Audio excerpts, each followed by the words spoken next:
Eh bien bonjour, nous arrivons à la fin de ce cheminement de réflexion sur la sainteté car nous abordons Pentecôte. Donc nous sommes dans cette cinquième enseignement. Aujourd'hui nous allons voir le combat spirituel, la vigilance et le discernement qu'aborde notre pape François dans son exhortation apostolique Gaudete et exultate, c'est-à-dire soyez dans la joie, réjouissez-vous. Bon, commencer par un passage de l'Écriture dans l'Épître aux Éphésiens, chapitre 6, versets 10 et 11, où Paul nous dit « Enfin, puisez votre énergie dans le Seigneur et dans la vigueur de sa force. Revêtez l'équipement de combat donné par Dieu afin de pouvoir tenir ferme contre les manœuvres du diable. » Voilà, le décor est planté. Demandons avec ferveur, pendant ce temps de Pentecôte, l'Esprit Saint, selon la confiance que nous pouvons faire en la parole de Jésus qui nous a dit « Combien plus le Père du ciel vous donnera-t-il l'Esprit Saint si vous l'en priez ?»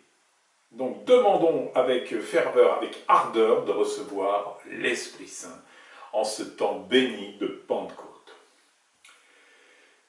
Au paragraphe 159, le pape François pose le décor. La vie chrétienne est un combat permanent. Il faut de la force et du courage pour résister aux tentations du diable et pour annoncer l'Évangile. Cette lutte est très belle, car elle nous permet de célébrer chaque fois le Seigneur en tant que vainqueur dans notre vie. Alors nous allons voir deux ensemble. Premièrement, le combat et la vigilance. Paragraphe 159, il est dit qu'il ne faut pas croire qu'il s'agit simplement d'un combat contre le monde et la mentalité mondaine, celle qui nous trompe, qui nous abrutit et fait de nous des médiocres dépourvus d'engagement et sans joie. Non, ça ne se résume pas à une lutte contre notre propre fragilité non plus, et contre nos propres inclinations, chacun la sienne, nous dit le pape, la paresse, la luxure, l'envie, la jalousie, entre autres. Mais c'est aussi une lutte permanente contre le diable, qui est le prince du mal. Paragraphe 160, nous n'admettons pas l'existence du diable si nous nous évertuons à regarder la vie seulement avec les critères empiriques et sans le sens du surnaturel. Précisément, la conviction que ce pouvoir malin est parmi nous est ce qui nous permet de comprendre pourquoi le mal a parfois autant de force destructrice. Sa présence se trouve à la première page des Écritures et se trouve à la dernière page. De fait, quand Jésus nous a enseigné le Notre Père, il a demandé que nous terminions cette prière en demandant au Père de nous délivrer du mal. Or, le pape reprécise que ce n'est pas un mal abstrait ou une traduction qui serait autre que de nous préserver du malin. Il désigne donc un être personnel qui nous harcèle. Jésus nous a enseigné à demander tous les jours cette délivrance pour que son pouvoir ne nous domine pas. Alors ne pensons pas que c'est un mythe, une représentation, un symbole, une figure ou une idée. Cette erreur nous conduit à baisser les bras, à relâcher l'attention et à être bien sûr plus exposés. Le diable n'a pas besoin de nous posséder, il nous empoisonne. Il nous empoisonne comment? Par la haine, par la tristesse, par l'envie, par les vices divers et variés, et ainsi, alors que nous baissons la garde, il en profite pour détruire nos vies, nos familles, nos communautés. Donc le pape nous invite véritablement à résister aux manœuvres du diable et à éteindre ces traits enflammés du mauvais. Vous reconnaissez tous Éphésiens 6. Ce ne sont pas des paroles romantiques, car notre chemin vers la sainteté est aussi une lutte constante. Celui qui ne veut pas le reconnaître se trouvera exposé à l'échec ou à la médiocrité. Mais nous avons pour combattre des armes puissantes, et le pape François en expose quelques-unes. Premièrement, la foi, qui s'exprime par la prière. Deuxièmement, la méditation de la parole de Dieu. Troisièmement, la célébration de la messe. Quatrièmement, l'adoration eucharistique. Cinquièmement, la réconciliation sacramentelle. Allez se confesser. Sixièmement, les œuvres de charité. Septièmement, la vie communautaire. On sait tous qu'un chrétien seul est un chrétien en danger. Et puis, huitièmement, l'œuvre missionnaire. Si nous nous négligeons, les fausses promesses du mal nous séduiront. C'est ce que nous dit le pape. Sur ce chemin, le progrès du bien, la maturation spirituelle et la croissance de l'amour sont les meilleurs contrepoids du mal. Le chemin de la sainteté est source de joie et de paix, et ça nous est offert par l'Esprit Saint. Donc voilà, on a ce qu'il faut pour combattre. Voyons maintenant un point qui est cher au pape, parce que c'est un jésuite, le discernement. Comment savoir, et il l'expose au paragraphe 166, comment savoir si une chose vient de l'Esprit Saint, ou si elle a son origine dans l'esprit du monde, ou dans l'esprit du diable. Le seul moyen, c'est de discerner. Or, ça requiert une bonne capacité à raisonner ou avoir un sens commun.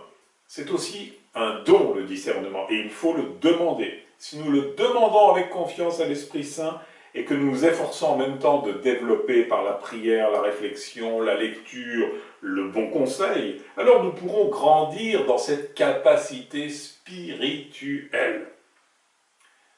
Le pape nous rappelle qu'aujourd'hui, l'aptitude au discernement est devenue particulièrement nécessaire, car en effet, la vie actuelle offre de nombreuses possibilités, d'énormes possibilités d'action et de distraction, et le monde les présente comme si elles étaient toutes valables et bonnes.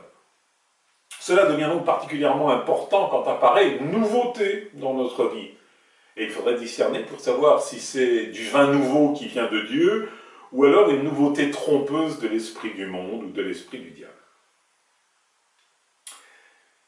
Le bon sens du pape nous rappelle que le discernement n'est pas seulement nécessaire pour les moments extraordinaires, ou quand il faut résoudre de graves problèmes, ou quand il faut prendre une décision cruciale. Non, c'est un instrument de lutte pour mieux suivre le Seigneur. Nous en avons toujours besoin pour être disposés à reconnaître les temps de Dieu et le temps de sa grâce, pour ne pas gaspiller les inspirations du Seigneur et pour ne pas laisser passer son invitation à grandir. Et souvent, cela se joue dans les petites choses, dans ce qui paraît négligeable, parce que la grandeur se montre dans ce qui est simple et quotidien. Ce qui est en jeu, en fin de compte, c'est le sens de ma vie. Le sens de ma vie devant le Père, qui me connaît, qui m'aime, le vrai sens de mon existence que personne ne connaît mieux que lui. Une condition essentielle au progrès dans le discernement, c'est de s'éduquer à la patience de Dieu et à ses temps qui ne sont pas les nôtres.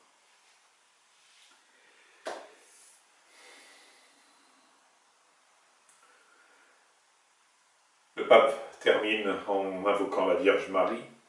Je voudrais que la Vierge Marie couronne ses réflexions, car elle a vécu comme personne les béatitudes de Jésus que nous avons vues au troisième enseignement. Elle est celle, Marie, qui tressaillait de joie en la présence de Dieu, celle qui gardait dans son cœur et qui s'est laissée traverser par le glaive. Elle est la sainte parmi les saintes, la plus bénie d'entre toutes, celle qui nous montre le chemin de la sainteté et qui nous accompagne.